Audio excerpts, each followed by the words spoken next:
Welcome back to the channel, fellow Biafrans, Nigeria and lovers of justice around the world. What if I told you that the rejected Fulani Ruga agenda is being repackaged and brought back silently under a new name from the mouth of Nigeria's Chief of Defence Staff himself? Yes. In order to address insecurity, two things are basic. We must be able to control the movement of animals across the region. In doing that, it's important that we create ranches. Ranches will do a great deal in securing our country and will prevent the conflict between the farmer herders clashes. Again, secondly, we must learn to stop killing animals crossing into farms. In the past, what is done is you arrest the animal and compensations are made. And I think if we are able to address those two things, over 65% of the challenges we're having against farmers will be dealt with. So I think that's something we should think about, and that's something we must be able to protect. The same policy that ignited resistance across the Middle Belt and the South is now being rebranded as national ranching. And the Fulani agenda is rising again. And guess who just raised the alarm? Barrister Aloy Ejimakor, one of Nnamdi Kanu'S top lawyers. Today, we bring you a powerful breakdown of this dangerous plot, why it threatens your land, your future, and why Biafra must resist again, louder than ever. Stay with us till the end, because what you are about to hear will shake you. Don't forget to like, comment, and share this video right now. The ID message behind General Musa ranching speech. When General Christopher Musa, the Chief of Defence Staff, stood before cameras and advocated for nationwide ranching, it sounded like a harmless suggestion, but to the politically aware, this was more than just a solution to either farmer clashes. It was a coded message, a strategic push to bring back Ruga. The military chief said, "We must be able to control the movement of animals across the region.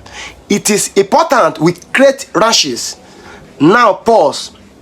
Why is a military man, not the Minister of Agriculture, speaking about ranching policies across the nation? This is the problem. Just like during Buhari's era, military and Fulani elites are missing security narratives with land acquisition goals. Why Ejimakor's response matters. Aloy Ejimakor is not just another lawyer. He is a Nnamdi Kanu'S legal brain, the man who has fought the federal government in courtrooms across Nigeria. When he speaks from the lens of the Biafra struggle, human rights, and constitutional order. He didn't mince words. It is unconstitutional to nationalize non-indigenous ranching or force it on states or citizens that don't decide it. We saw through the lies. He decoded the script. This is not ranching. This is federal Fulani expansion. Again, Ruga, the policy that Biafra and the South rejected.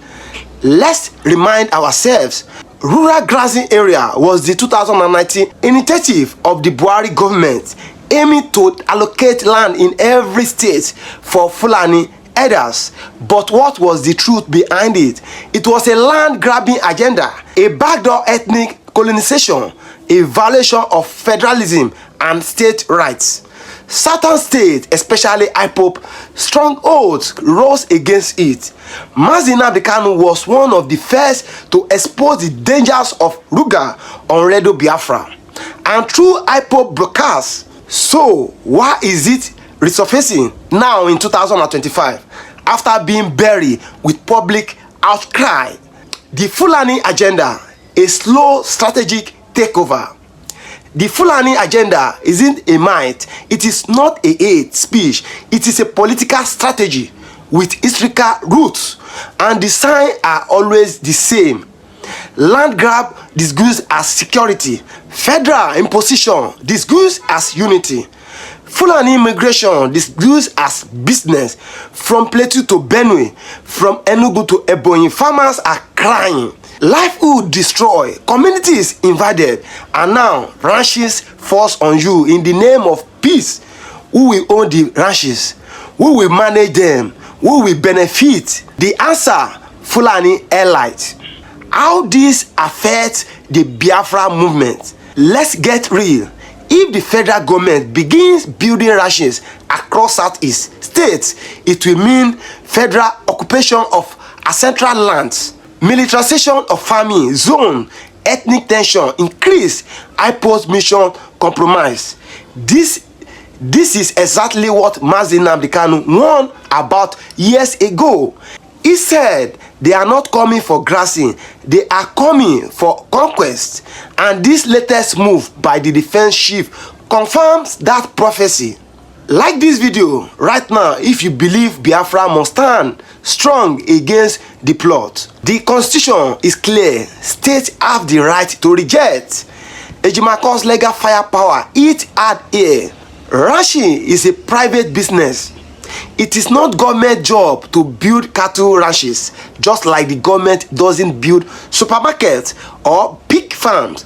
It is unconstitutional to force any state to allocate land for cattle rearing, especially when those herders are not indigenous to the area. What next? Will they allocate land for mining by foreigners too? This is not law. This is land colonization by policy. Why the military should stay out of civilian policy? Aloy Ejimakor rightly asks, why is the chief of defense staff dictating agricultural policies? The job of the military is national defense, not cattle management. But this is exactly how the Fulani agenda has always worked.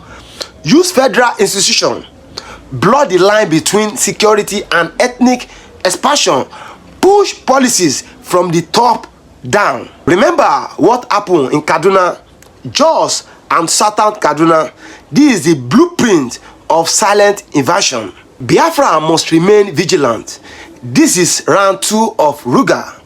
The battle against Ruga in 2019 was won, but the war is not over. Now, under Tinubu's watch, the Fulani allies are regrouping. They are using different language, ranching, security, animal control. But the goal remains the same: force states to surrender land, create permanent Fulani settlements, undermine the indigenous populations. This is the time for IPOB and all Southeast leaders to stand united again. Connecting this to Nnamdi Kanu's struggle. Let's be clear. Mazi Nnamdi Kanu is not in DSS detention because he broke any law. He is there because he spoke the truth about the Fulani expansionist plan. He warned about herdsmen attacks, land grabs, Islamization, government complicity. And now, with this latest ranching move, we see that everything he said is coming true. The silence of other leaders in dangerous, but Ejimakor's voice cut through the silence like thunder. The way forward: reject federal imposition. Here's the truth: if Nigeria must survive as one nation, the rights of states and people must be respected. Any attempt to impose Fulani ranching nationwide is a recipe for disaster. Biafrans must educate their communities, expose the agenda, demand legal resistance, support IPOB's advocacy, defend their ancestral land. Because once the land is taken, freedom is gone. Why this is a threat to indigenous land rights? What happens when federal ranches are built on state land? The original landowners, the indigenous people, lose control. Their ancestral land become military zones. Their children grow up as strangers in their own communities. Their farmlands are turned into grazing field for strangers. This is how you displace a people without firing a bullet. And that is why Ejimakor is warning early, because the constitution is clear. Land belongs to the states, not the federal government. But with this ranching policy, they want to override that law.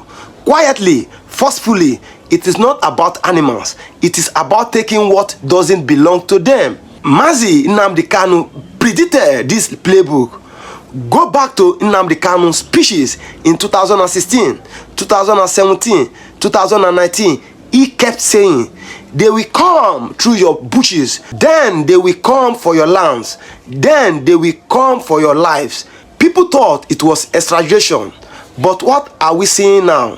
Fulani S-men in Enugu, ranching proposal from the Defence Chief, silent support from the federal government.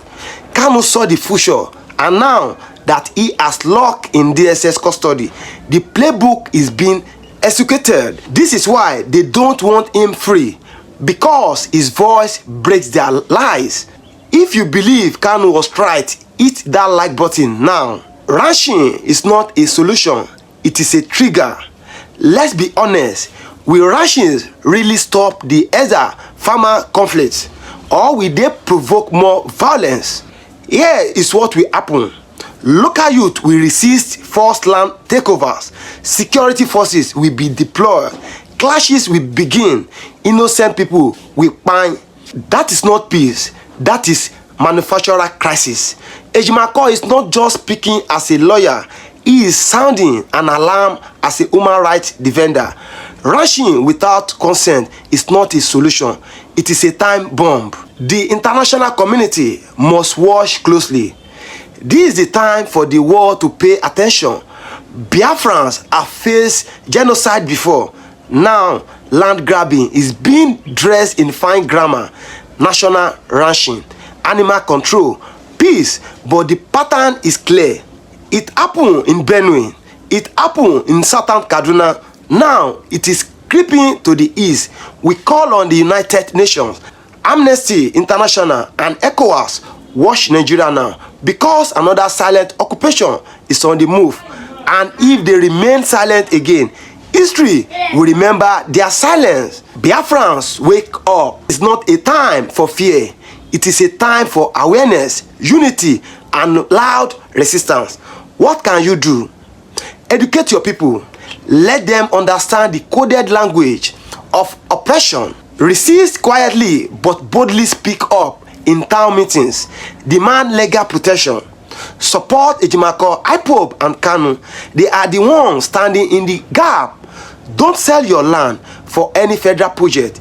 It is not development, it is deception. If we allow this to pass in silence, then we open the gate to occupation. But if we resist, we protect our future, our freedom, and our dignity. Drop your thoughts in the comment section. Share this video on all platforms. Subscribe for more powerful updates like this, because Biafra is not just an idea. It is a people defending what is their own. So today we ask, will the Southeast remain silent while their lands are converted into Fulani ranches? Will the people forget what Mazi Nnamdi Kanu won, or will we rise again, unite, wise, and ready to defend our dignity? Like, comment, and share this video if you believe Biafra must never bow to false policies. Subscribe to stay updated on the fight for justice and truth.